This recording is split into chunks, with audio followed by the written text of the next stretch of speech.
तब्दीली के साथ बदलते भारत की शान।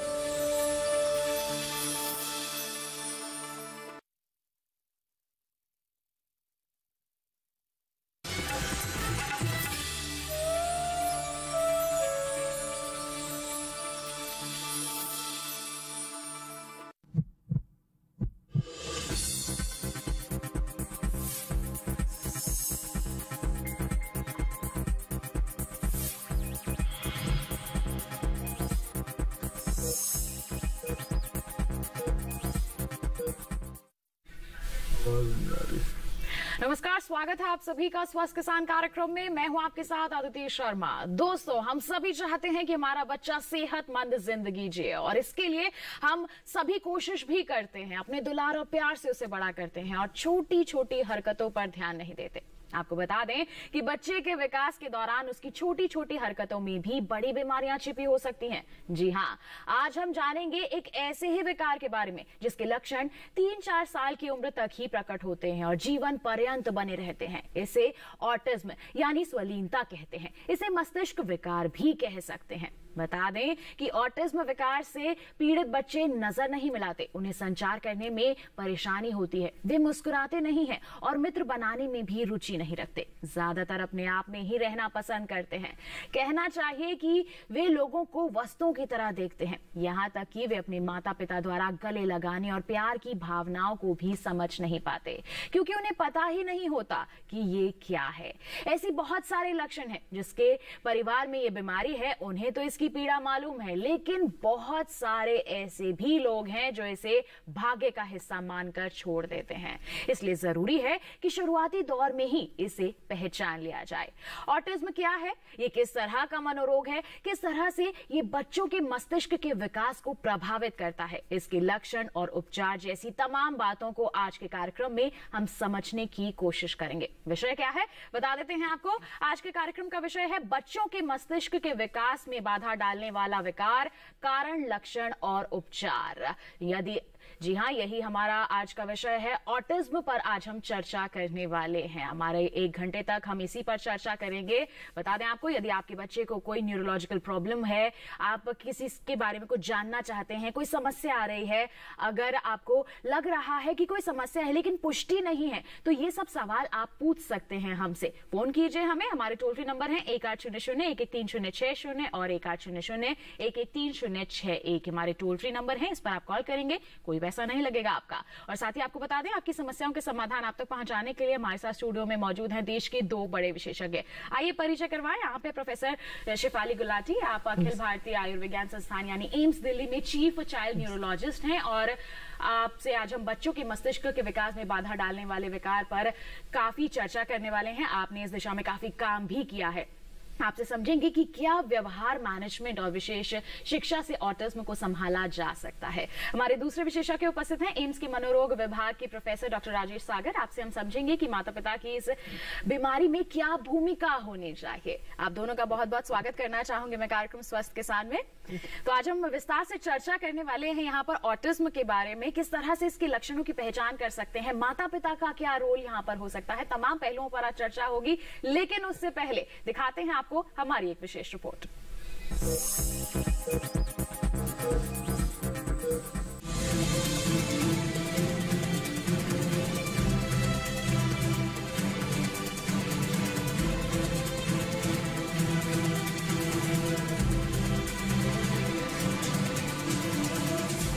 किसी भी परिवार में बच्चे का जन्म लेना दुनिया की सबसे बड़ी खुशी होती है।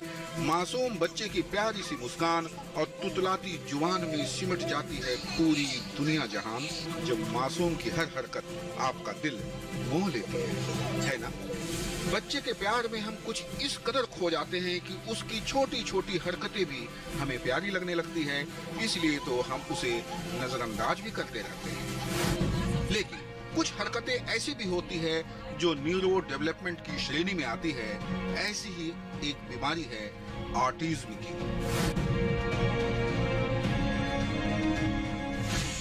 ऑटिज्म यानी स्वलीनता, इसका मतलब ही है अपने आप में ही लीन रहना। यह एक दिमागी रोग है। बच्चों में पाई जाने वाली ये बीमारी दिमाग के विकास के दौरान पैदा होने वाली गड़बड़ी से होती है। इस बीमारी से ग्रस्त रोगियों का शारीरिक विकास तो होता है, लेकिन मानसिक विकास धीमा हो जाता है। यही कारण है कि ऐसे बच्चे अपनी ही दुनिया में खोए रहते हैं और हर किसी से खुल नहीं पाते। देखिए इन बच्चों को, मन से परेशान ये बच्चे अपनी ही दुनिया में किस तरह खोए हुए हैं। इनके पास सुनने के लिए कान तो है और देखने के लिए आंखें भी ठीक है, फिर भी हैं बेखबर।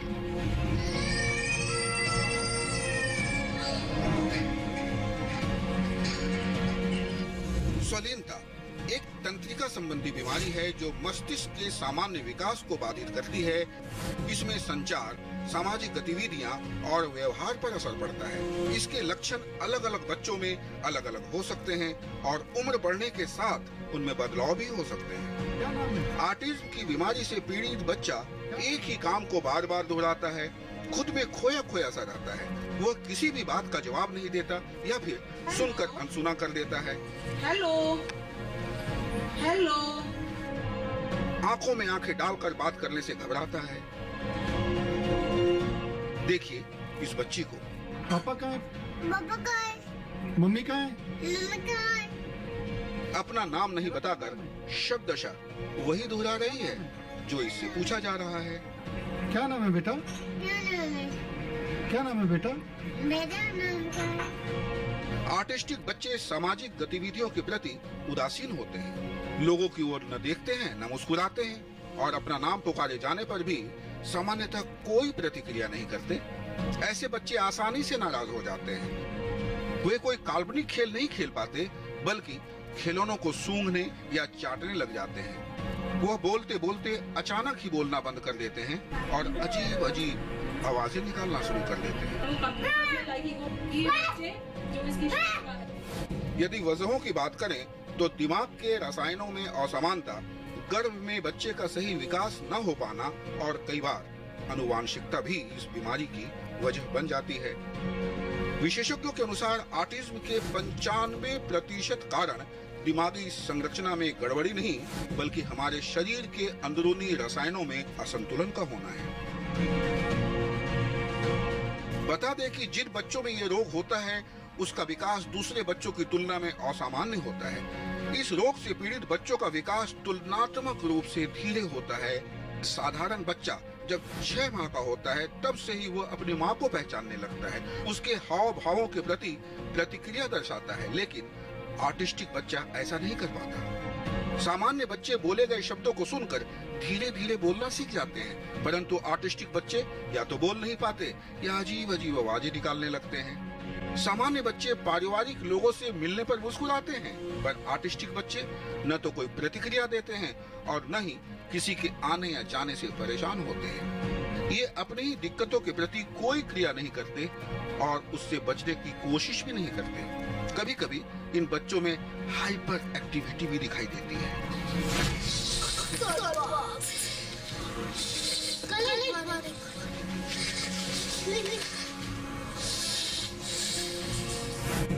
आज ऑटिस्टिक मेडिकल साइंस के लिए एक चुनौती है, क्योंकि अभी तक इसका कोई पक्का इलाज नहीं हो पाया है। हालांकि इस बीमारी में बच्चों को स्पेशल ट्रेनिंग दी जाती है। कहाँ डालूं? बताओ कहाँ डालना है? यहाँ, वेरी गुड। जरूरतों के आधार पर बिहेवियर, स्पीच अथवा एजुकेशनल थेरेपी भी दी जाती है। इनके लिए काफी सारे प्रोग्राम होते हैं, जिससे कि उन्हें जीवन की चुनौतियों का सामना करने में कम दिक्कतों का सामना करना पड़े। आंकड़े बताते हैं कि 2016 तक भारत में 10 करोड़ से अधिक व्यक्ति इस विकार से प्रभावित हैं और डिसएबिलिटी की पिछले कुछ वर्षों में वृद्धि भी हुई है। रोग नियंत्रण और रोकथाम CDC के मुताबिक आज प्रत्येक 88 बच्चों में से एक ऑटिज्म स्पेक्ट्रम डिसऑर्डर से पीड़ित हैं। ज्यादातर माता पिता अपने बच्चे की ऐसी स्थिति को स्वीकार नहीं कर पाते और वे बच्चे की अनदेखी करने लगते हैं। बता दें कि ऑटिज्म के रोगियों का जीवन काफी चुनौतीपूर्ण होता है, इसलिए इनकी बोलती हुई खामोशी को जरूरत होती है प्यार की, दुलार की और ऐसे लोगों के साथ की जो उन्हें समझ सके और इन स्थिति से बाहर निकालने में उनकी मदद कर सके। राजेश मिश्र, दूरदर्शन किसान।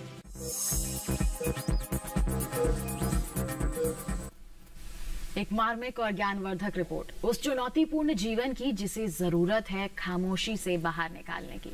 आइए इस विकार के बारे में आज हम विस्तृत चर्चा करते हैं, जानते हैं इसके बारे में। ऑटिज्म की हम यहाँ पर बात कर रहे हैं। डॉक्टर शिफाली का रुख करना चाहेंगे। आप काफी लंबे समय से इस दिशा में कार्य कर रही हैं। कितनी बड़ी समस्या मानती हैं आप इसे, ऑटिज्म को?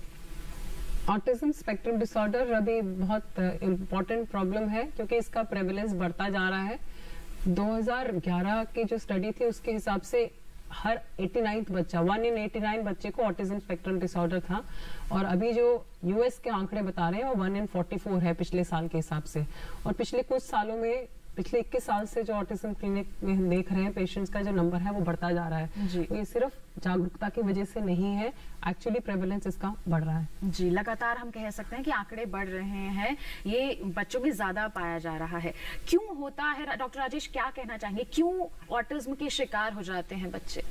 नहीं, जैसा रिपोर्ट में बताया गया कि उसके कई कारण हैं। इसको मुख्यतः हम कह सकते हैं कि जेनेटिक या आप कह सकते हैं बायोलॉजिकल कारण है, और गर्भावस्था में कुछ चेंजेस जो होते हैं, केमिकल चेंजेस होते हैं, हमारा ब्रेन का नेटवर्क सिस्टम है वो डिफरेंट हो जाता है, तो ये सब हो सकता है। और सबसे इम्पॉर्टेंट बात यहाँ पे बताना बहुत ज़रूरी है कि अक्सर ये भी एक चैलेंज है कि कई ग्रुप जो है इसको डिसऑर्डर नहीं मानते हैं। एक शब्द इस्तेमाल करते हैं, न्यूरो डाइवर्सिटी। ये एक सोशियोलॉजिस्ट का टर्म है, उन्होंने इसके बारे में 1998 में कहा था, रूडी सिंगर। उन्होंने कहा कि क्या है कि हम जो व्यक्ति ह्यूमन काइंड है, ये सब विभिन्नता है इनमें, कि किसी में आप देखते हैं उनका मूड के सिम्टम अलग हैं, किसी में अटेंशन अलग है, किसी में बाकी लक्षण अलग हैं, या मेंटल फंक्शन अलग होते हैं।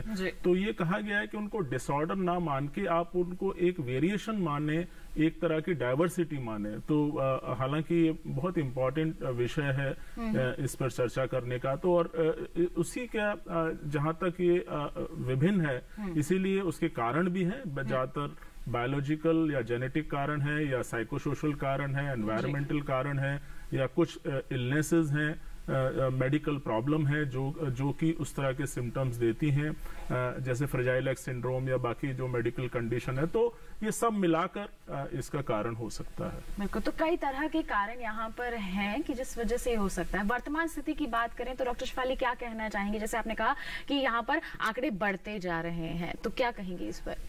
एक तो चीज बताना चाहूंगी, जैसे डॉक्टर सागर ने बताया, इसको ऑटिज्म स्पेक्ट्रम डिसऑर्डर कहते हैं, और आजकल हम नॉर्मल अबनॉर्मल नहीं बोलते हैं, न्यूरोटिपिकल होते हैं। और ये जो स्पेशली एबल्ड है, जो डाइवर्सिटी बता रहे हैं, वो ये कि स्पेक्ट्रम है ना, तो हर प्रकार के लोग हैं, उसमें अलग अलग है, कोई किसी में कुछ ज्यादा है, कुछ कम है, उसका है। तो ये ऑटिज्म ना बोल के आजकल ऑटिज्म स्पेक्ट्रम डिसऑर्डर बोला जाता है। स्पेक्ट्रम में दो पहलू है कि हर बच्चे में हर प्रॉब्लम नहीं है, और हर चीज की उसकी जो सीवियरिटी है वो वेरी करती है हर एक में।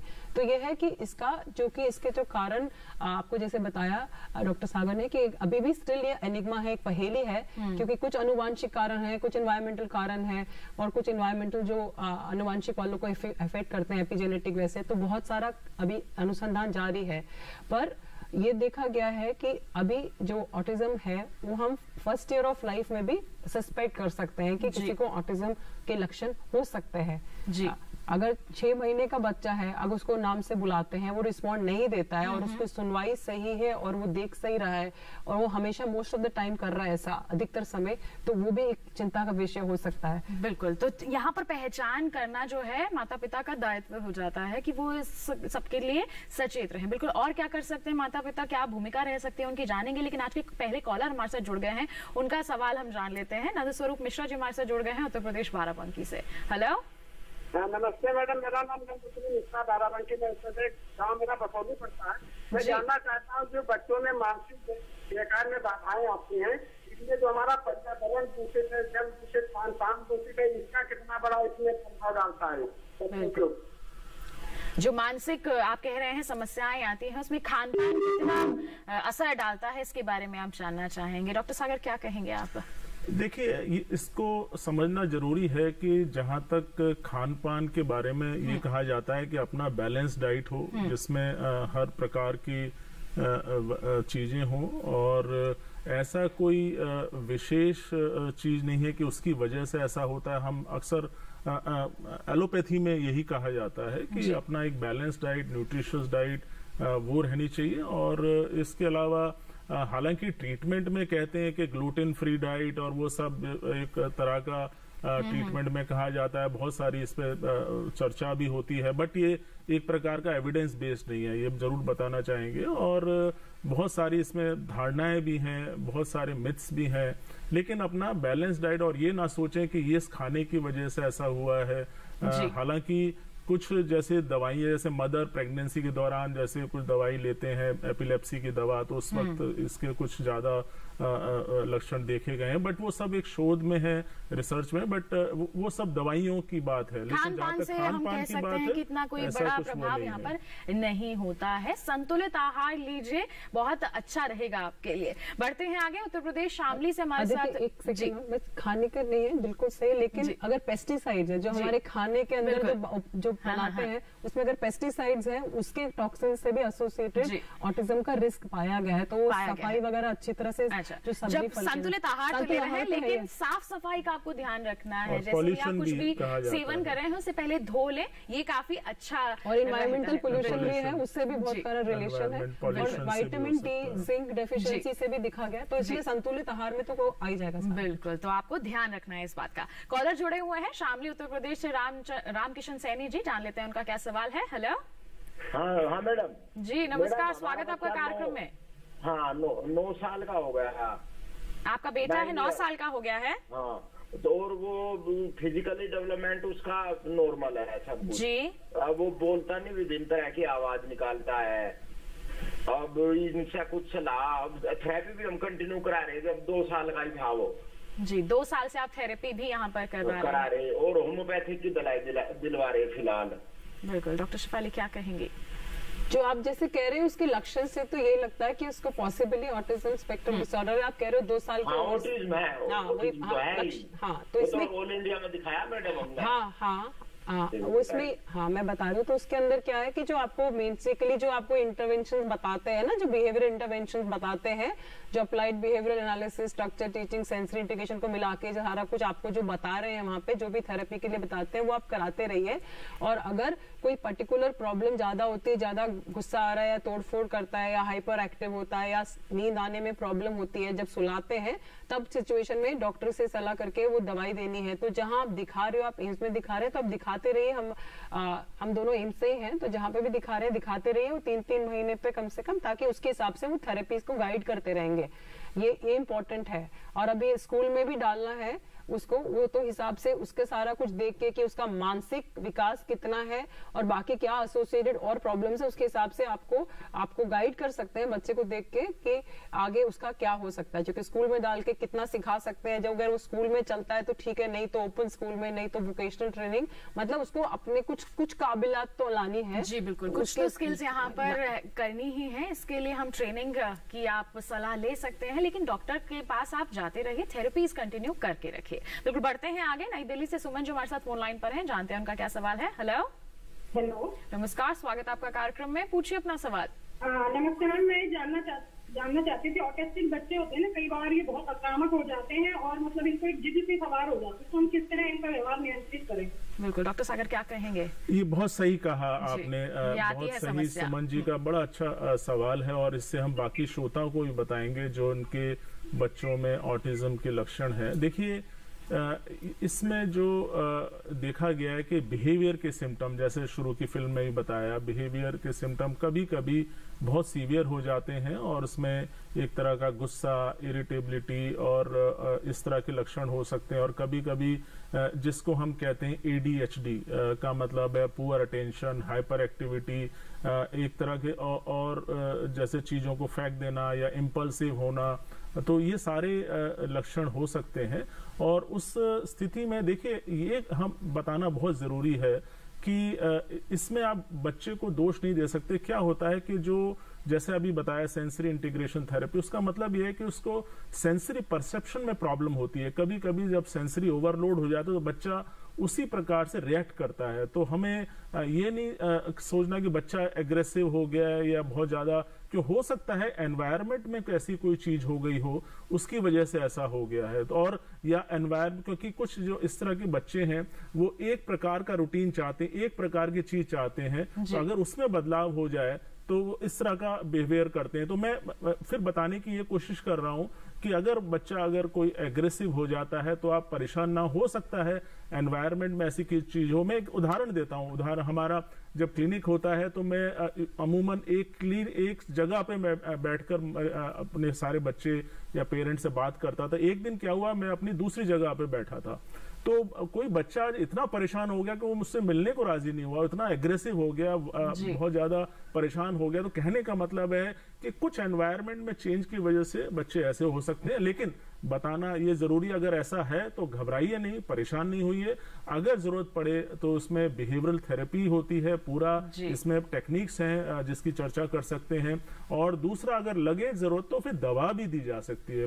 कुछ प्रकार की दवाइयां होती हैं जिससे कि बच्चों में देखा गया है कि काफी इस तरह के सिम्टम्स कंट्रोल हो जाते हैं, बेहतर हो जाते हैं और बिल्कुल नॉर्मल बच्चे की तरह हो जाते हैं। बिल्कुल। तो ऐसी परिस्थितियां अगर आ रही हैं तो क्या करना है आपको, हमारे विशेषज्ञ ने आपको बता दिया है और इसी संबंध में और भी ज्यादा जानकारियां आप तक पहुंचाएंगे। लेकिन फिलहाल रुक रहे हैं एक छोटे से ब्रेक के लिए। कहीं मत जाइए, देखते रहिए हमारा लाइव फोन इन कार्यक्रम स्वास्थ्य किसान और बने रहिए दूरदर्शन किसान पर।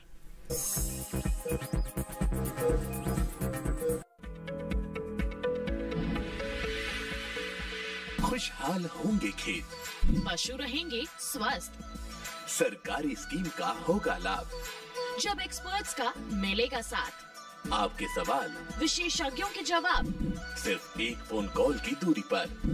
देखिए किसानों का अपना प्रोग्राम हेलो किसान, सोमवार से शुक्रवार शाम 6 बजे से सिर्फ दूरदर्शन किसान पर।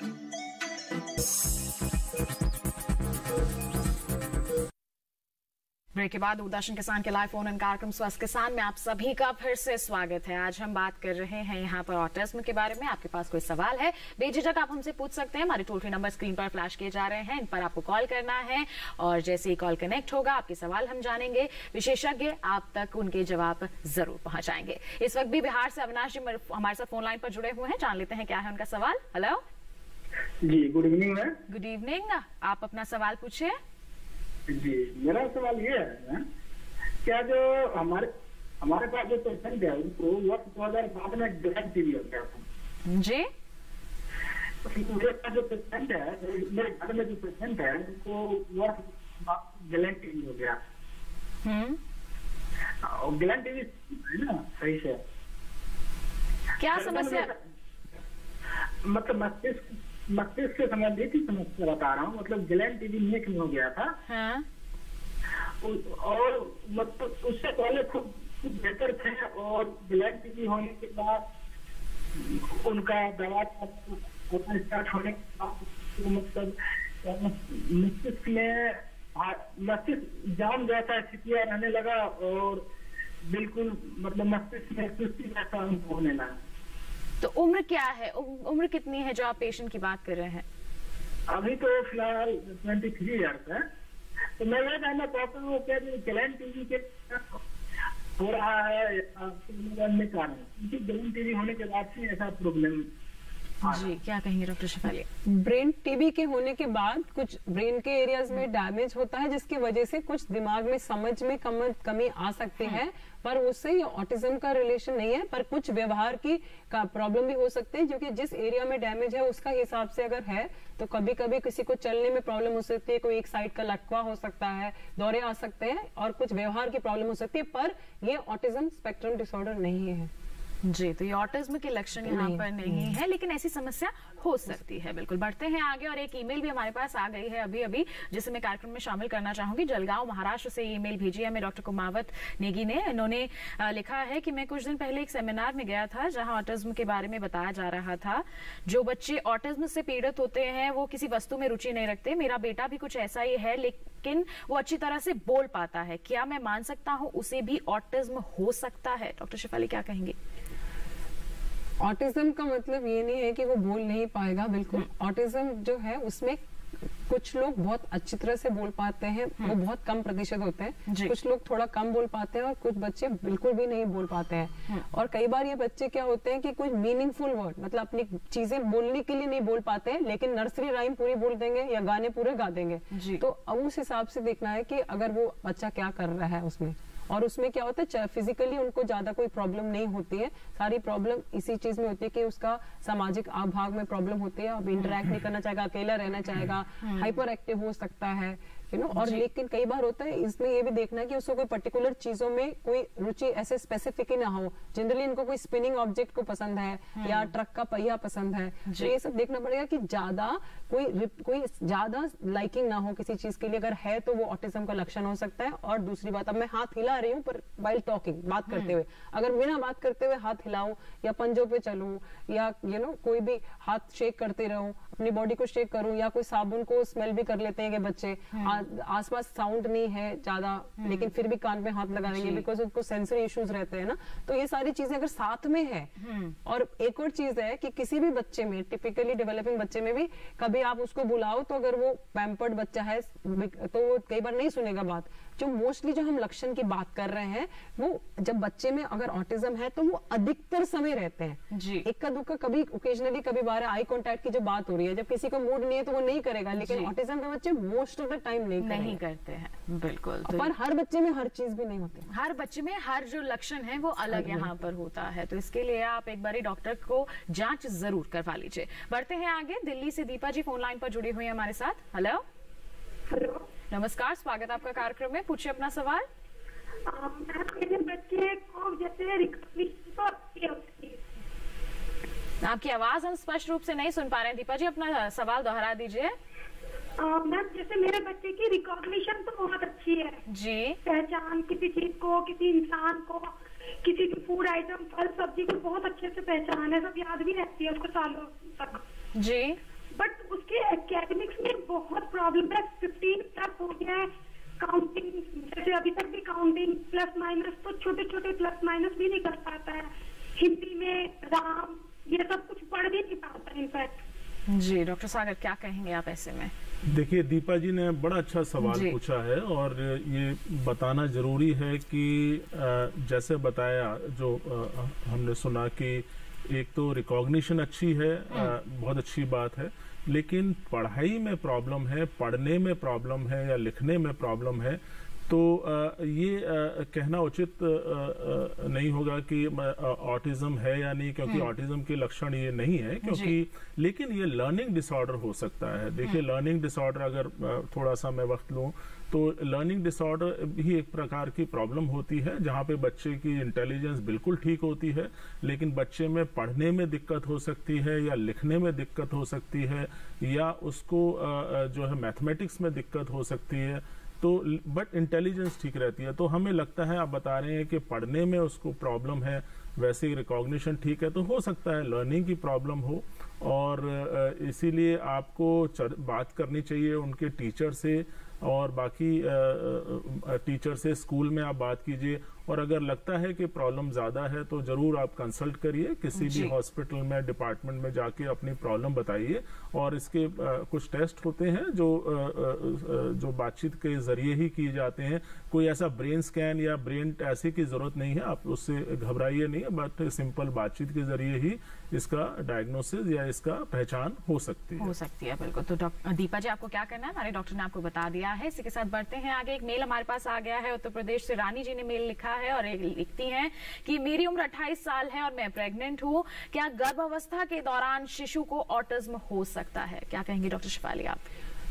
गर्भावस्था के टाइम में हमें पता नहीं चल सकता कि अगर कुछ है कि नहीं, क्योंकि ऑटिज्म के जो कारण है, ऑल्दो कुछ अनुवांशिक है और कुछ रिकरेंस रिस्क होता है। अगर एक फैमिली में ऑटिज्म है तो दूसरे अगली प्रेगनेंसी में 4 से 7% रिस्क हो सकता है, लेकिन वो एग्जैक्टली नहीं है कोई टेस्ट की यही चीजें होती हैं। काफी सारे जेनेटिक टेस्ट में एसोसिएशन पाया है, जैसे फ्रेजाइल लेग्स, डाउन सिंड्रोम, कुछ ट्यूबरस क्लोसिस और इतनी सारी और जेनेटिक टेस्टों में देखा जा रहा है, लेकिन क्लियर कट नहीं है। तो इस वक्त आपके कोई अल्ट्रासाउंड में भी कोई ऐसे लक्षण नहीं होते हैं और कोई ऐसा जेनेटिक टेस्ट भी नहीं होता है अवेलेबल जिससे आपको पता लगा सके कि उसको है। अर्लीस्ट पॉसिबल है कि आपको 6 मंथ्स के आसपास, जब मैंने बताया था ना, साउंड को मतलब अपना उसका नाम बुलाओगे तो नहीं देखेगा या बड़बड़ाना शुरू नहीं करेगा 1 साल के ऊपर, या पॉइंट जैसे कोई चीज को उंगली से पॉइंट करते हैं बच्चे को पसंद है, या टाटा बाय बाय 12 महीने में नहीं करता, या एक शब्द नहीं बोलेगा 16 महीने तक, या 2 शब्द मीनिंग के साथ नहीं बोल रहा 24 महीने तक, या कोई चीज बोल के शुरू होके फिर भूल गया है। तो ये सारे इनिशियल इंपॉर्टेंट लक्षण है, तभी हम उसको डॉक्टर के पास ले जाएं और उसका पता चले कि वो है कि नहीं। बिल्कुल। तो गर्भावस्था के दौरान यहाँ पर पता चल पाना मुश्किल है, लेकिन बाद में 6 महीने के बाद अगर ऐसा कुछ संभावनाएं आपको दिख रहे हैं, कुछ दिख रहा है ऐसा, तो आपको बिल्कुल सतर्क हो जाना है। यहाँ पर बढ़ते हैं आगे। रोहित जी हमारे साथ फोन लाइन पर जुड़ गए हैं, उनका सवाल जान लेते हैं। हेलो। हेलो, नमस्कार, स्वागत आपका कार्यक्रम में। पूछिए अपना सवाल। जी ma'am, good evening. Good evening, पूछिए अपना सवाल। जी मैम, मेरा सवाल ये है कि जो मेरा ब्रेन जो है ना वो बिल्कुल कम बना हुआ था, इसी जैसा बना हुआ रहता है, इसका वजह क्या हो सकता है? आपके ब्रेन में क्या कहा आपने? एक बार अपना सवाल दोहरा दीजिए। ब्रेन में एक्टिविटी बिल्कुल कम बना हुआ रहता है, इसी जैसा बना हुआ रहता है। जी, तो एक्टिविटीज वगैरह कम है कर पाते हैं आप? नहीं, मतलब ब्रेन का जो मेंटल का जो एक्टिविटी है वो बिल्कुल कम बना हुआ रहता है, सुस्ती जैसा बना हुआ। मेंटल स्टेबिलिटी वगैरह जो है वो कम बनी रहती है, तो क्या कर सकते हैं? डॉक्टर सागर क्या कहेंगे? नहीं, क्या बताएं, हम सुन नहीं पाए। आप एक बार फिर से अपना सवाल दोहराइए, बताइए। मतलब मैं बता रहा हूँ, मेंटल एक्टिविटी बिल्कुल कम बना हुआ रहता है। एक्टिविटी बोल रहा हूँ, मेंटल एक्टिविटी कम बना हुआ है। जी, कम बना हुआ रहता है। कम बना हुआ रहता है, तो आप कुछ कार्य करना चाह रहे हैं, वो कर नहीं पाते हैं, ऐसा आप कहना चाहते हैं? जी जी जी मैम, मतलब मेंटल एक्टिविटी से आप क्या कहना चाह रहे हैं? दिमाग लगाने में किसी चीज में दिक्कत होती है। मेंटल एक्टिविटी में आप क्या बताना चाह रहे हैं? जी, जैसे कोई चीज सोचने में, कुछ पढ़ाई करने में दिक्कत होने लगता है, मतलब ये रारा करके समस्या आता है। और आप अपने बारे में पूछ रहे हैं ऐसा? जी सर। आपकी उम्र कितनी होगी? 23 ईयर सर। 23। देखिए, चूंकि थोड़ा और हमें विस्तार से जानना चाहिए। मेंटल एक्टिविटी, हमारी बहुत सारी मेंटल एक्टिविटीज होती हैं, किसी को समझना, रिकॉग्नाइज करना, रिएक्ट करना, उनसे बातचीत करना। जैसे जहां तक हम ऑटिज्म की बात कर रहे हैं, ऑटिज्म स्पेक्ट्रम डिसऑर्डर की बात कर रहे हैं, तो उसमें एक बहुत इंपॉर्टेंट चीज है कि रेसिप्रोकल सोशो इमोशनल बिहेवियर। तो मतलब कहने का मतलब बैक एंड फोर्थ। एक जब हम बात करते हैं तो आंखों में आंखें डालते हैं, रिएक्ट करते हैं, फिर हम बातचीत करते हैं और एक बातचीत के जरिए को हम आगे बढ़ाते रहते हैं, तो वो एक डिस्टर्ब होती है ऑटिज्म। लेकिन आपकी बातों से लगता है कि ऑटिज्म तो नहीं है जो है, लेकिन अगर मेंटल एक्टिविटी को थोड़ा और आप विस्तार से बताएं, एग्जैक्टली आप क्या समझना चाहते हैं, बिहेवियर में और क्या प्रॉब्लम है, या और कहीं सिंपल एंजाइटी तो नहीं है आपको? क्योंकि एक चीज बहुत इंपॉर्टेंट है, चूंकि हम चर्चा कर रहे हैं ऑटिज्म स्पेक्ट्रम डिसऑर्डर के बारे में, ये लक्षण तब हो जब तभी पहचान होती है जब उनका बच्चे का सुनना और देखना ये बिल्कुल इंटैक्ट रहना चाहिए, ठीक रहना चाहिए। और एक बहुत इंपॉर्टेंट चीज है कि इसको रूल आउट करना होता है कि और कोई मानसिक बीमारी तो नहीं है उसको, तो वो ये भी रूल आउट करना जरूरी है, जो कि बहुत इंपॉर्टेंट चीज है।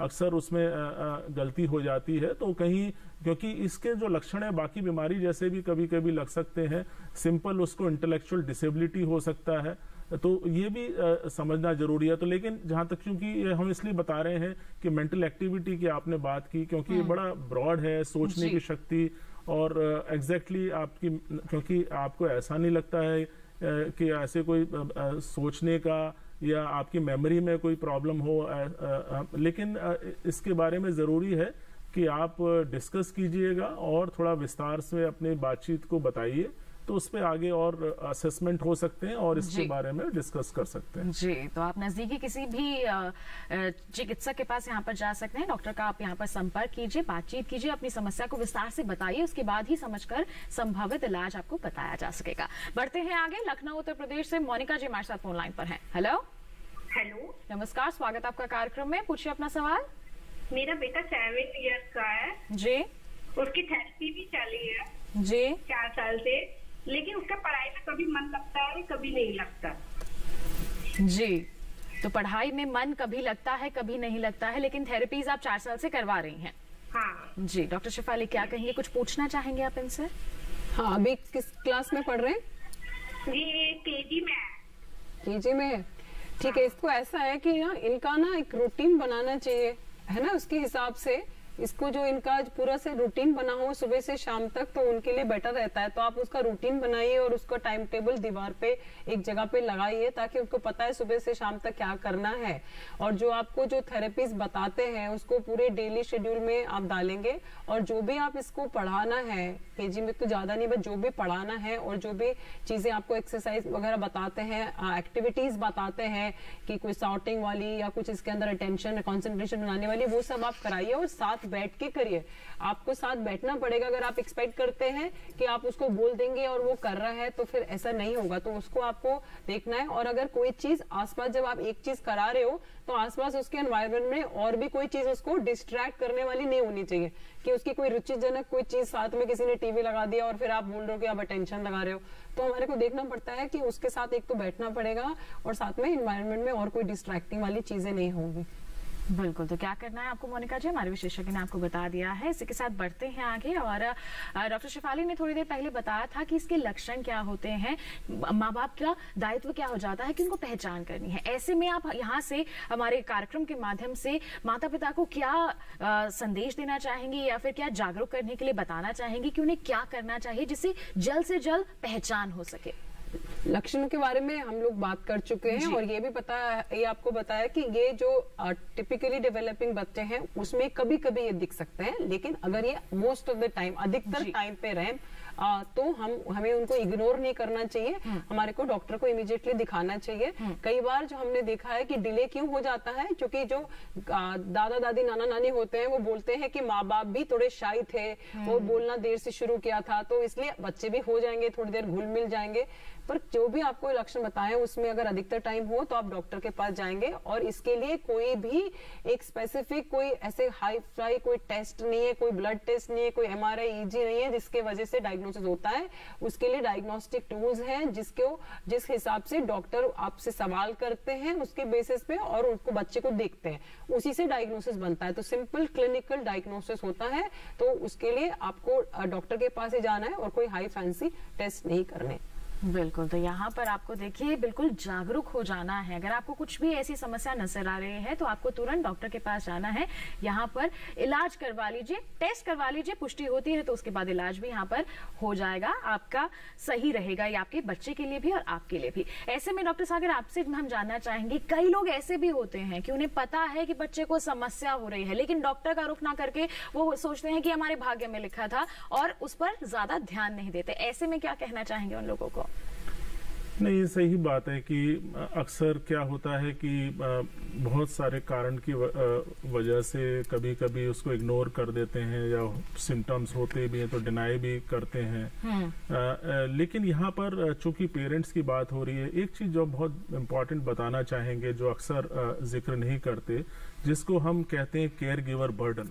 क्योंकि जो पेरेंट्स, खासकर मदर, एक चाइल्ड विद ऑटिज्म के बारे में जो देखभाल करते हैं, तो ये काफ़ी सारा जो है उनको स्ट्रेस होता है डे टू डे लाइफ में, उनके जीवन में काफ़ी उसका प्रभाव होता है, जिसकी वजह से वो काफ़ी परेशान भी होते हैं, स्ट्रेसफुल होते हैं, उनकी नींद जो है वो डिस्टर्ब रहती है, बहुत एंग्शियस भी हो जाते हैं। और यहाँ तक कुछ इंस्टेंसेस ऐसे हैं जहाँ पे हस्बैंड वाइफ का आपस में अनबन हुई है या इवन डाइवोर्स भी हुआ है। तो कहने का मतलब ये है कि कभी कभी ये जो पेरेंट्स के अंदर, खासकर मदर में जो एक बर्डन होता है, एक जो मानसिक तनाव होता है, उसको जरूर समझें। और मैं आग्रह करूंगा इस माध्यम से कि प्लीज उसको इग्नोर ना करें, अपनी सेहत का ध्यान रखें, अपनी जो मानसिक स्वास्थ्य का ध्यान रखें। और अक्सर हम कहते हैं एक चिकित्सक मानसिक विशेषज्ञ होने के नाते जैसे हम फिजिकल हेल्थ का ध्यान रखते हैं उसी प्रकार से हमें अपनी इमोशनल हेल्थ का, अपनी मानसिक सेहत का भी ध्यान रखना। और ये जो है एडवाइस उन पेरेंट्स के लिए, खासकर मदर के लिए है जिनके घर में ऐसा बच्चा पल रहा है जिसको ऑटिज्म है। तो और not only autism, even any child with special need, क्योंकि बहुत बड़ा स्ट्रेसफुल होता है। तो इस चीज को समझिए और ये बड़ी इंपॉर्टेंट बात है समझने के लिए। बिल्कुल, तो बहुत ही अच्छी बात यहाँ पर हमारे विशेषज्ञ ने कही है, इसको जरूर आप ध्यान में रखिए। बढ़ते हैं आगे, छत्तीसगढ़ से मीनाक्षी जी फोन लाइन पर हमारे साथ जुड़ी हुई हैं। हेलो हेलो, नमस्कार, स्वागत आपका कार्यक्रम में, पूछिए अपना सवाल। हाँ मैम, मेरा 7 साल का हो गया है जी, और इसके डॉक्टर से हम कंसल्ट की तो डॉक्टर बोले कि बच्चा ADHD है, ऑटिज्म नहीं है। तो मैं ये चाहती हूँ कि ADHD और ऑटिज्म दोनों अलग है कि एक ही होते हैं? बिल्कुल, क्या कहेंगे डॉक्टर शेफाली? ऑटिज्म और ADHD अलग अलग होते हैं, लेकिन कुछ ऑटिज्म के बच्चों में ADHD हो सकता है और एक्चुअली 28 से 30% वाले ऑटिज्म के में ADHD हो सकता है। पर आपके डॉक्टर ने बोला है कि उनको ऑटिज्म नहीं है, ASD नहीं है, तो फिर वो नहीं होगा, क्योंकि ऑटिज्म के अंदर बेसिकली जो सोशल इंटरेक्शन और कम्युनिकेशन वाली थी और रिपीटेड जो बिहेवियर करते हैं वो इसमें नहीं होगा। सिर्फ इसमें ज्यादा चंचलता और हाइपर एक्टिविटी होगी, इम्पल्सिविटी होगी, तो वो वाला, तो इसलिए इसमें तो फिर वो 2 डिफरेंट चीजें हैं। लेकिन आपको मतलब मैंने बताया ऑटिज्म में 1/3 पेशेंट्स में ADHD साथ में एक्स्ट्रा प्रॉब्लम हो सकती है। एक्स्ट्रा प्रॉब्लम हो सकती है, लेकिन जैसे अभी आपने कहा कि हाइपर एक्टिविटी भी एक हो सकता है, तो ऐसे में जिन बच्चों को ये लक्षण होता है, हाइपर एक्टिविटी होती है, उनके लिए क्या कहेंगे आप? तो इनके अंदर ये डिफरेंट टाइप की होती है। उनके कईयों में सिर्फ हाइपर एक्टिविटी होती है, कईयों में हाइपर एक्टिव इनटेंशन, इम्पल्सिविटी, वो सारी चीजें होती हैं। तो उसमें अंदर बिहेवियर इंटरवेंशन करते हैं और कई सिचुएशन में दवाइयां देनी पड़ सकती हैं फॉर सम टाइम। तो बट इनको अगर किसी डॉक्टर ने क्लियरली बोला है कि ऑटिज्म नहीं है, तो I think we should not doubt about that. तो इनके बच्चे हैं उसमें तो ऑटिज्म नहीं है, लेकिन जिसमें हाइपर एक्टिविटी ज्यादा नजर आती है, तो उसके लिए भी थेरेपी यहाँ पर जरूरी है? हाँ, जिसमें भी है, बिकॉज उसके अंदर ये होता है, ADHD में होता है कि अगर उसके जो बच्चा स्कूल जाता है, घर में होता है और बाहर लोगों के पास बच्चों के दूसरों के साथ खेलता है, रिश्तेदारों के घर में होता है, तो अगर क्या होता है कि बच्चा हाइपर एक्टिव सिर्फ स्कूल में होगा, अगर वो टीचर से कुछ परेशान है या कोई है कि घर में माँ बाप को ज्यादा स्ट्रिक्ट है, तो सिर्फ घर में हाइपर एक्टिव होगा। तो ये हाइपर एक्टिव वाले जो डायग्नोसिस करते हैं, जब अगर 2 या 2 से ज्यादा जगहों में, ये 3 बेसिक एरिया होगा ना, घर में हो गया, स्कूल में हो गया और बाहर बाकी में अगर बच्चे को है तो वो ADHD हुआ। अगर नहीं तो क्या होता है कि अगर वो सिर्फ एक जने से प्रॉब्लम है तो फिर वो एक ही एरिया में होता है। तो हाँ, इनके अंदर इंटरवेंशंस करी जाते हैं, बिहेवियर इंटरवेंशन होती है और उनको बताया जाता है, और अगर कई सिचुएशन में ज्यादा प्रॉब्लम होती है तो दवाइयां दी जाती हैं फॉर सम टाइम। तो ऐसे में भी अगर ऐसा भी कुछ आपको नजर आ रहा है तो भी आप यहाँ पर डॉक्टर से कंसल्ट कर सकते हैं। बिल्कुल, तो ऐसे ही महत्वपूर्ण जानकारियां जो है लगातार हम आप तक पहुंचा रहे हैं, आगे भी इस सिलसिले को जारी रखेंगे। लेकिन अभी रुक रहे हैं एक छोटे से ब्रेक के लिए। कहीं मजा देखते रहे हमारा लाइव फोन इन कार्यक्रम स्वस्थ किसान, और बने रहिए दूरदर्शन किसान पर।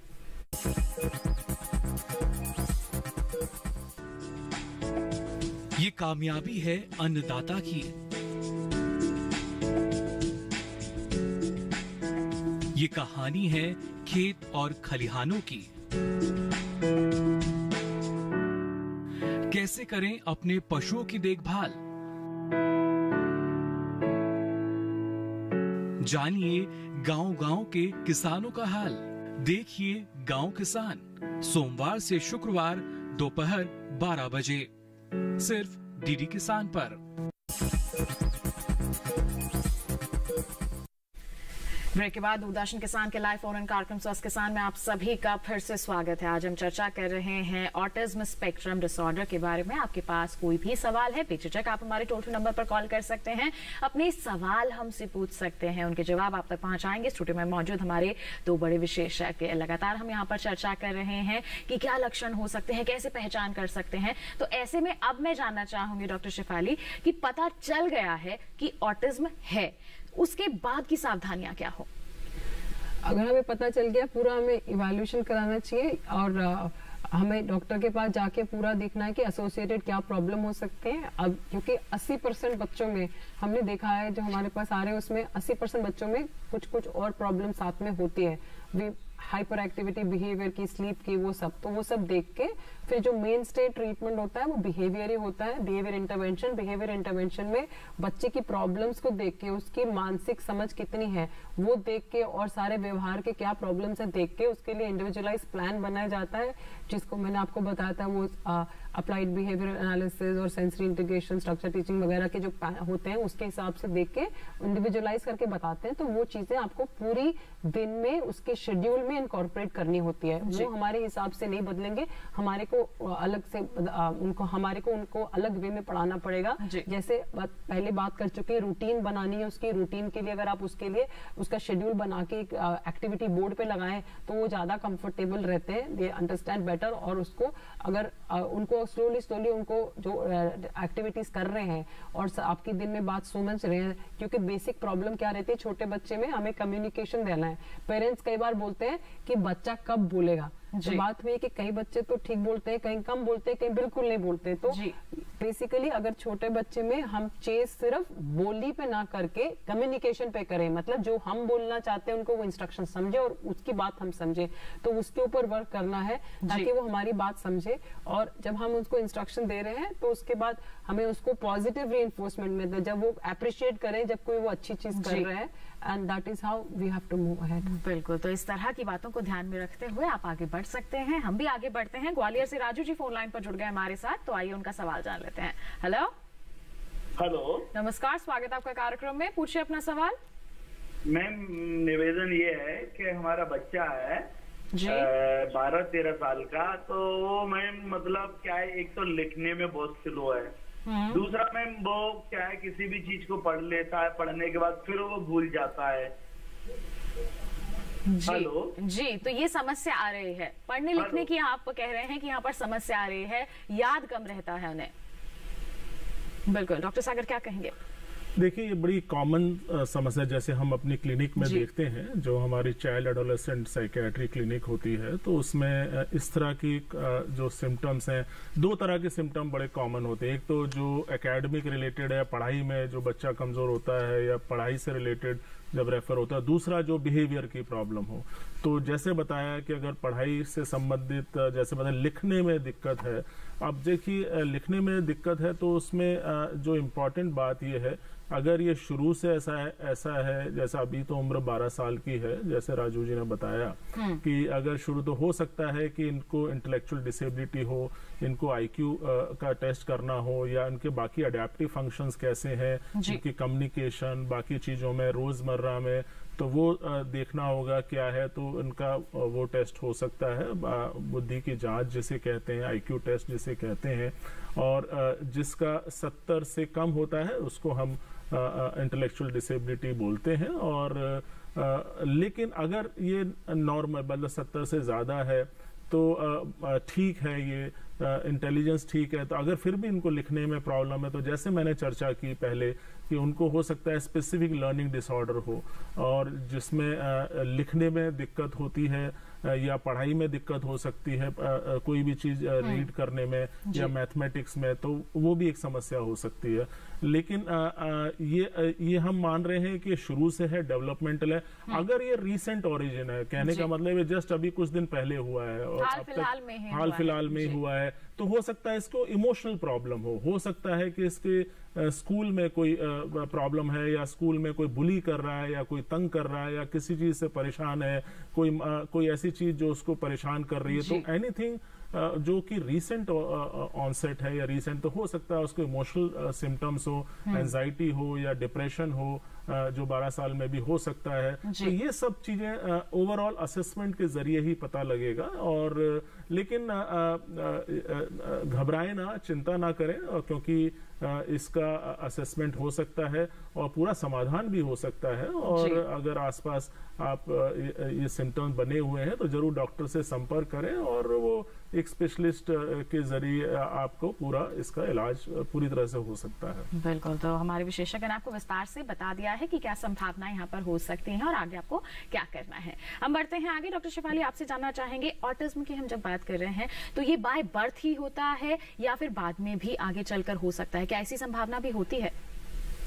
बाय बर्थ तो हमें पता नहीं चलता है कि उसमें है, लेकिन वो मैंने बताया था वो अर्लियर में हमें पता चल जाता है, तो उसमें भी तो क्लियर ही नहीं है, कुछ आनुवंशिक कारण है, कुछ एनवायरमेंटल, तो इट्स नॉट वेरी क्लियर, क्योंकि अब एयर जो ना एयर पोल्यूशन से मदर के थ्रू भी होता है, पेस्टिसाइड्स का भी है, मदर की दवाई की बात हुआ जैसे वेलप्रेट होती है, तो काफी चीजों के ऊपर चल रहा है बाकी, और फादर के एडवांस्ड एज, मदर के advanced age, stress factors in parents, ये सब चीजों में बहुत सारी चीजों पे है, पर वी कैन नॉट, मतलब हम डायग्नोज, हमारे को ये है कि उसमें प्रीडिस्पोजिशन तो है ही है, तो और जब हम फर्स्ट ईयर में ही सस्पेक्ट कर सकते हैं, और एक तो ये बोला गया है वेरी क्लियरली कि जब बच्चे हम लोग इंजेक्शन इम्यूनाइजेशन के लिए लेके जाते हैं तभी भी डॉक्टर्स को उनको देखना चाहिए कि क्या क्या जो डेवलपमेंट हो रही है बच्चे का, एक तो शरीर बढ़ रहा है, वो ग्रोथ हो रहा है, वजन बढ़ रहा है वगैरह, वजन हाइट वाइट बढ़ रही है। दूसरा जब माइलस्टोन्स होते हैं वो देखना है कि वो माइलस्टोन जो है सिर्फ फिजिकल वाले माइलस्टोन देखने हैं, मेंटल सोशल कम्युनिकेशन लैंग्वेज वो सब देखना है, और ये कहा गया है कि 18 महीने पे तक सारे बच्चों पे ये चेकलिस्ट देखनी चाहिए कि ये जो कोई भी उसमें लक्षण जो हम बात कर रहे थे ऑटिज्म के वो नहीं है, हर बच्चे में देखना चाहिए जो कि इतना बढ़ रहा है और हमें जल्दी पिक करना है। बिल्कुल, हम भी इसके साथ बढ़ते हैं आगे, कॉलर हमारे साथ जुड़ गए हैं, आइए उनका सवाल जान लेते हैं। हेलो हेलो हेलो, नमस्कार शिशिर जी, स्वागत है आपका कार्यक्रम में, क्या सवाल है आपका? ऐसा है कि मेरी बेटी 15 साल की है जी, वो मतलब सेरेब्रल पॉलिसी है डॉक्टर्स के अकॉर्डिंग जी, वो बच्चा 99% डिसेबल है जी, मतलब उसकी क्या कुछ प्रोग्रेस हो सकती है जी? क्या कहेंगे डॉक्टर सागर आप? डॉक्टर शिफाली बताएं। अभी अगर उनका जो बेसिकली इतने फुली डिपेंडेंट है, 15 साल के हैं, अभी तो सिर्फ हमें ना ये फोकस करना है कि उनको कोई कॉम्प्लिकेशंस ना हो, हाथ पैर में जो उनके एक्सरसाइज वगैरह करानी, फिजियोथेरेपी करानी है ताकि कोई टाइटनेस ना बढ़े, उनको करवट दिलाते रहना है, या तो एयर मैट्रेस रखेंगे या जो साइकिल का टायर होता है, ट्यूब जो अंदर वाली ट्यूब होती है, या वो स्विमिंग वाले जो होते हैं वो रखने के लिए, ताकि वो जो पैरों जो बटक्स के नीचे और लगाना है ताकि कहीं पे, क्योंकि टर्न खुद कर नहीं रहे हैं तो बेड सोर्स वगैरह ना हो, और हमारे को पूरा न्यूट्रिशन का, खान पान का ध्यान रखना है। बेसिकली अभी सपोर्टिव केयर ही देखना है, कंफर्ट ही देना है, इससे ज्यादा मतलब हम उन्नति एक्सपेक्ट नहीं करेंगे, क्योंकि जो 99% आप बता रहे हैं जो सारी एक्टिविटीज दिल की उसके डेली के लिए, तो ऑब्वियसली वो डिपेंडेंट है ना, तो उसमें कुछ मिरेकुलस कुछ इंप्रूवमेंट नहीं होगा, पर हम चाहते हैं कि जितनी लाइफ बाकी है कंफर्टेबल रहे, कोई कॉम्प्लिकेशन ना बने। बिल्कुल, तो क्या करना है आपको? हमारे विशेषज्ञ ने आपको बता दिया। इसके अलावा ये अगर उनको इंटेलेक्चुअल डिसेबिलिटी है, एसोसिएटेड प्रॉब्लम है, तो उसका ध्यान रखें और उसके बारे में जो भी सुविधा है, रिसोर्सेज हैं वो लें, और भी रिसोर्सेज अवेलेबल हैं, फिजियोथेरेपी है या जहाँ पे जाकर उसके बारे में जानकारी और ले सकते हैं। बिल्कुल, तो वर्ल्ड ऑटिज्म डे है, तो ऐसे में जागरूकता हम फैला रहे हैं, लोगों को जागरूक करने की कोशिश कर रहे हैं। ऐसे में मैं अंतिम संदेश दोनों ही डॉक्टर से यहाँ पर लेना चाहूंगी। डॉक्टर सागर, पहले आपसे शुरुआत करना चाहूंगी, क्या कहना चाहेंगे हमारे सभी दर्शकों को ऑटिज्म के बारे में? देखिए, मेरे संदेश मेनली दो हैं। एक तो पहला संदेश तो उनके लिए है जिनको ऑटिज्म नहीं है, समाज, हमारे बाकी जो व्यक्ति हैं, कि हमें समझना है कि कोई भी जो ऑटिज्म जिसको है उसको कैसे हमें सपोर्ट करना है। हालांकि मैं अवेयरनेस का एक स्टेप ऊपर जाता हूं, मैं कहता हूं कि अवेयरनेस से ज्यादा इंपॉर्टेंट एक्सेप्टेंस। आई थिंक हम समाज को, पूरे सोसाइटी को उनको स्वीकार करना होगा, उनको एम्ब्रेस करना होगा, और उनके साथ एक इमोशनल बॉन्डिंग, एक कनेक्टेडनेस और एक सपोर्ट की जरूरत है। आई थिंक ये बहुत इंपॉर्टेंट मैसेज है हमारे, क्योंकि देखा गया है कि कई व्यक्ति कभी मजाक उड़ाते हैं या कभी उनके बारे में ऐसा कहते हैं, तो हमें उस चीज को समझना बहुत जरूरी है। और मैं जरूर, क्योंकि ये दिन इसीलिए 2 अप्रैल को मनाया जाता है और ये 15वां साल है ये, और ये जो साल है ये, इसका जो थीम है inclusive education in sustainable development goal 4, जो इंक्लूसिव एजुकेशन है उसके बारे में, और बहुत सारे प्रावधान है सरकार की तरफ से और सबकी तरफ से, तो इसको लोग जागरूक हो सके, लोग इसे स्वीकार कर सके, यही देखिए बहुत बड़ी बात है। डॉक्टर शिफाली, आपसे भी हम चाहेंगे आप बताएं जल्दी से। हाँ, अभी आपको जैसे बताया डॉक्टर सागर ने कि जो वर्ल्ड ऑटिज्म डे का इस बार का गोल है inclusive quality education for all, मेरे हिसाब से इसके beyond we have to ensure कि इंक्लूजन इन सोसाइटी इम्पोर्टेंट है। Again the same thing, you know, इनका जो सारे बच्चे हैं इन सबका इक्वल फंडामेंटल राइट है जो भी हम लोग लेते हैं, और हमारा को सबको एम्पैथी से अंडरस्टैंडिंग देना, ना गलती बच्चे की है ना बच्चे के पेरेंट्स की है, एंड वो भी एक पार्ट ऑफ सोसाइटी है। जैसे 5 उंगलियां डिफरेंट है ना, तो वो भी डिफरेंट है, so they also have the same right, और उनको भी उतनी सेम ही इज्जत और प्यार की जरूरत है जितने बाकी के लिए। और पेरेंट्स के लिए यह है कि मदर्स पे अकेला नहीं छोड़ देना, it is a total family centric होना चाहिए इंटरवेंशंस, और क्योंकि अदरवाइज माँ अकेले के बस की नहीं है, अगर माँ को अकेला देते हैं तो वो लोगों को डिप्रेशन के सवार हो जाते हैं। और हम लोगों ने भी काफी रिसोर्स मटेरियल बनाया है, हमारी वेबसाइट है www.pedpediatrics.neuro.aims.org, उसमें पेरेंट्स कॉर्नर में इंग्लिश हिंदी में बहुत एस्पेक्ट्स में मटेरियल है। और आप एक टोल फ्री नंबर भी नोट कर सकते हैं 1800-11-776 1800-11-776 किया जा सकता है। बिल्कुल, तो देखिए यहाँ पर एक्सेप्टेंस की जरूरत है, अवेयरनेस के साथ साथ एक्सेप्ट करना भी बहुत जरूरी है। और दोस्तों, हम उम्मीद करते हैं हमारे विशेषज्ञों ने जितनी भी अहम जानकारियां आज आप तक पहुंचाई हैं, सलाह आप तक पहुंचाई है, उनसे आप लाभान्वित होंगे। और दोनों ही विशेषज्ञों का धन्यवाद देना चाहूंगे, आप आज यहाँ पर आए, इतनी अहम जानकारियां साझा की, बहुत बहुत धन्यवाद आप दोनों का। और साथ ही आपको बता दें दोस्तों कि पिछले सप्ताह हमारे पास बहुत सारे मेल्स आए हैं। जोधपुर से कुलवंत शर्मा ने लिखा है कि पिछले दिनों सीढ़ियों से वो फिसल गए थे और चोट लग गई है, 15-20 दिन हो चुके हैं, उन्हें चलते समय झटके से महसूस होते हैं, क्या कर सकते हैं। फिरोजपुर से सांझी भारद्वाज की समस्या है नींद को लेकर, हम आप सभी के आभारी हैं, जल्द ही आपकी समस्याओं को विशेषज्ञों के सामने रखेंगे और समाधान लेकर आपके सामने हाजिर होंगे, जिसकी सूचना आपको कार्यक्रम से 2 दिन पूर्व टीवी के माध्यम से जरूर मिल जाएगी। आप हमें लिखते रहें, ईमेल करते रहें। इसके लिए सबसे पहले हमारा पता नोट कीजिए। हमारा पता है डीडी किसान कमरा नंबर 7, दूसरी मंजिल, केंद्रीय कार्यक्रम निर्माण केंद्र, दूरदर्शन खेलगांव, नई दिल्ली 110049। अब बारी हमारी ईमेल आईडी की। हमारी ईमेल आईडी है swasthkisan@gmail.com। तो इसके साथ आज के लिए बस इतना ही। अगले सप्ताह मुलाकात होगी, तब तक के लिए आप स्वस्थ रहिए, मंगल रहिए, दूरदर्शन किसान देखते रहिए। नमस्कार।